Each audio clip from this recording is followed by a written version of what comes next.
Hey everyone, I'm Adam. And I'm Jenny. Welcome back to the English Way podcast, where we help you learn real English through natural, everyday conversations. And today we're talking about something that makes almost everyone nervous. Job interviews. Just hearing those two words makes some people start sweating. It really does. You can be confident all day long, and then suddenly someone says, "Tell me about yourself," and your brain decides to take a vacation. Exactly, you've practiced. You've prepared. You've ironed your shirt. You've arrived on time.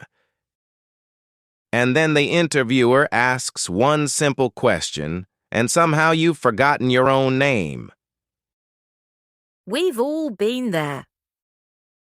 Whether you're applying for your first job, changing careers, or preparing for an international interview in English, today's episode will help you sound more confident and professional. We'll talk about common interview questions, strong answers, professional vocabulary, and the kind of English native speakers actually use in job interviews. And before we begin, we'd love to hear from you.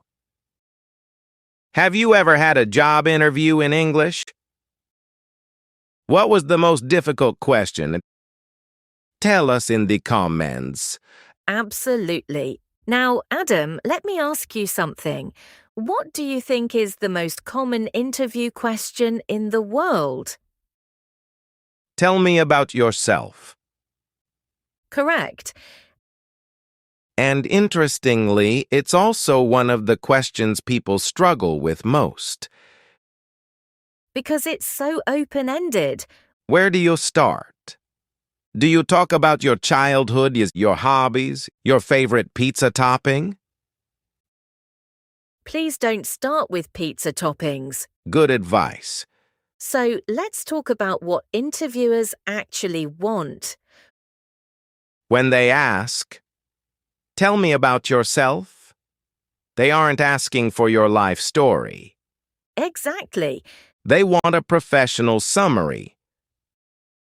Think of it as a short introduction that highlights your experience, skills, and career goals. Here's a strong example. I'm a marketing professional with 5 years of experience in digital marketing and content creation. I've worked with several companies to improve their online presence and customer engagement. Recently, I've been looking for opportunities where I can contribute my creativity while continuing to grow professionally. Notice how clear and professional that sounds. It tells the interviewer who you are, what you've done, and where you'd like to go next. That's a powerful structure. Present, past, future. Exactly who you are, what you've done. That's much better than saying, well, I was born in... Please save that for your autobiography. Another common question is, why do you want to work here? Ah, yes. The question that reveals whether you've done your homework. Interviewers want to know if you've researched the company. They want to see genuine interest. A weak answer might be, "Because I need a job." Honest but not ideal. A stronger answer sounds like this. I've been following your company for some time, and I'm impressed by your commitment to innovation and customer service. I believe my skills and experience align well with your goals, and I'm excited about the opportunity to contribute to your team. Notice the professional vocabulary there. Commitment, innovation, opportunity, contribute, team. These are words you hear frequently in professional environments. Speaking of professional vocabulary, let's talk about a word that appears in almost every interview. Experience. Employers love talking about experience. You might hear questions like, "Can you tell me about your previous experience?" What experience do you have in this field? How has your experience prepared you for this role? Experience simply refers to the knowledge and skills you've gained through work, education, or practical activities. Even if you don't have years of work experience, you can talk about internships, volunteer work, projects, or academic experiences. Exactly. Don't focus on what you don't have. Focus on what you've learned. That's excellent advice. Now let's move to another famous question. What are your strengths? This is your chance to highlight your best professional qualities. Notice I said professional qualities. The interviewer isn't asking if you're good at video games or whether you can eat an entire pizza by yourself. Which, for the record, is a skill. Not one we recommend mentioning. Fair enough. A strong answer might be, one of my greatest strengths is problem solving. I enjoy analyzing challenges and finding effective solutions. I'm also highly organized and work well under pressure. That's strong because it's specific.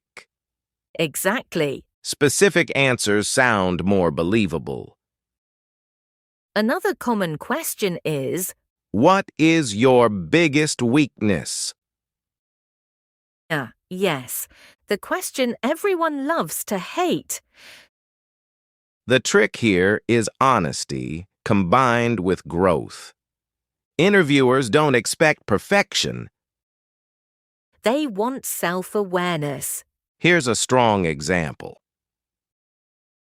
Earlier in my career, I sometimes struggled with delegating tasks because I wanted everything done perfectly.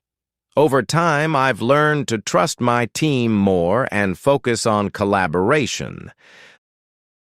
That's a great answer because it shows improvement. Exactly. The weakness isn't the ending of the story. Another important interview topic is teamwork. Employers often ask, "Can you tell me about a time you worked on a team?" This is where storytelling becomes valuable.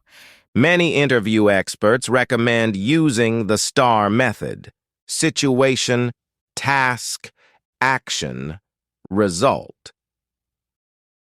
Let's imagine the interviewer asks, "Tell me about a challenge you faced at work."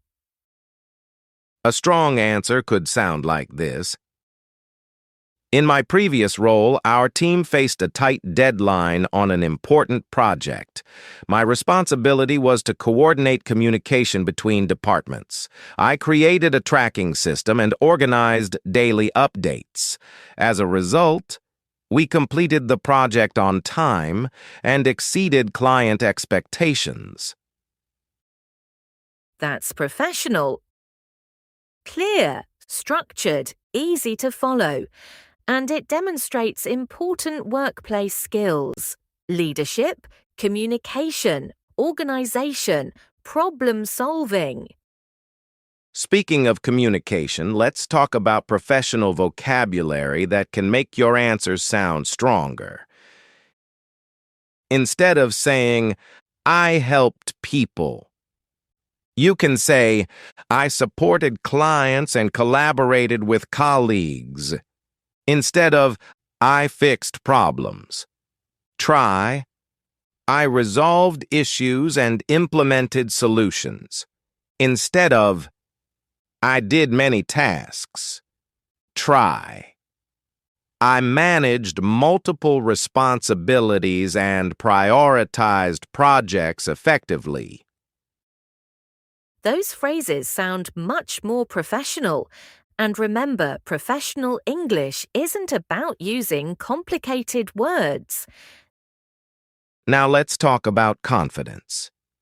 Because confidence plays a huge role in interviews. Confidence doesn't mean knowing every answer. It means staying calm when you don't. That's powerful. Because sometimes interviewers ask unexpected questions. And that's okay. You can take a moment to think. You can say, "That's a great question," or "Let me think about that for a moment." Those phrases sound natural and professional. Much better than panicking. Exactly. Interviewers don't expect instant perfection.